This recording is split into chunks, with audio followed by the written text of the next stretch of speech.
What's up, my peeps? It's Cynthia, the fitness and wellness bully here, and today we're going to talk about zone 2 cardio. That seems to be all the rage now, but frankly it's something that's always been around. Now we just have a name or a zone attached to it. It used to be just called the fat burning zone, and we're going to talk about it.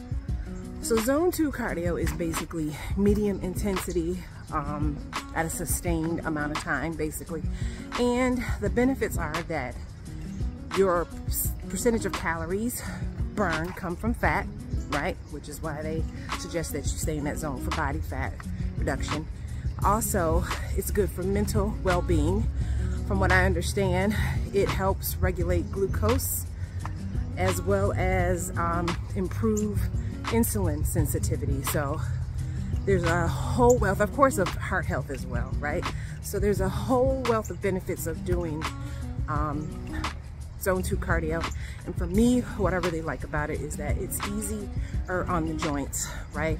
I choose walking. There's other activities that you could do to stay in zone 2, but again, it's easier on the joints.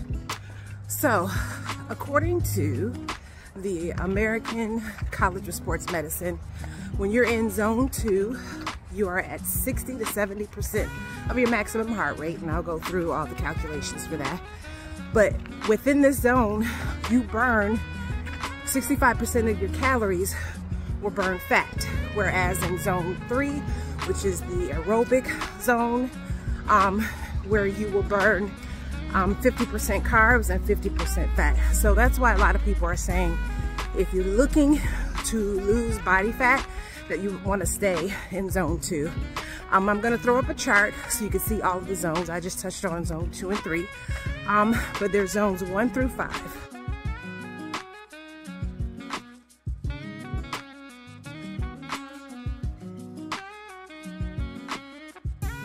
So for me and what I'm doing, I am working between, when I do my cardio daily, zone 2, and I dip into zone 3 a little bit when I start jogging.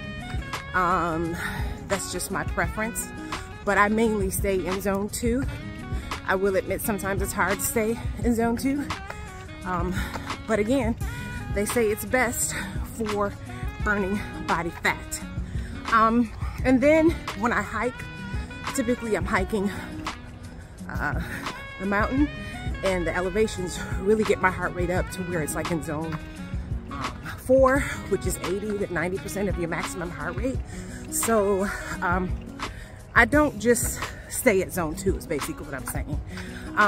And it's up to you what works for you. If you want to keep doing HIIT, or keep doing that, or reduce it to once or twice a week, which is the recommendation, do that. Do what works for you. But for my goal and what I'm trying to achieve, I'm gonna stay between zone 2 and 3, mostly 2, my hiking, and then maybe 1 HIIT session during the week. So how do you calculate your range, right, for zone 2? So you take the number 220 minus your age. Take that number or that result and multiply that by 0.60. Take that same number again, multiply it by 0.70. Those two results are the ranges that you need to stay in for zone 2 for fat burning. Now, how do you know you're in the right zone or you're in that right range? Easiest way is to have a wearable like a Fitbit, Samsung watch, Apple Watch. You could also use rate of exertion. Take a look at this chart. It'll let you know what zone you're probably in by rate of exertion. So those are the ways that you can determine that. So I want to reiterate, this does not mean that you should stop your dance fitness classes, your HIIT classes. You know, it doesn't mean that. You know, it depends on your goal. If you enjoy those things, do it. It's all about health, right? But for me, my goal is to burn body fat. So that's why I mostly stay in zone 2, except when I jog and when I go hiking. So the choice is yours. No one's saying to stop doing all the things that you love. Okay? Keep doing you, boo. All right, people, so there you have it. Zone 2, fat burning zone. Again, you choose what works for you, whatever your goal is. All right, that's it. Ain't got no more. All right, so please subscribe to my channel, like this video, comment down below. I want to know if you are doing some zone 2 cardio, right? Or if you want to try it. I'm nosy like that, all right? So remember, love yourself through the process. And until next time, people,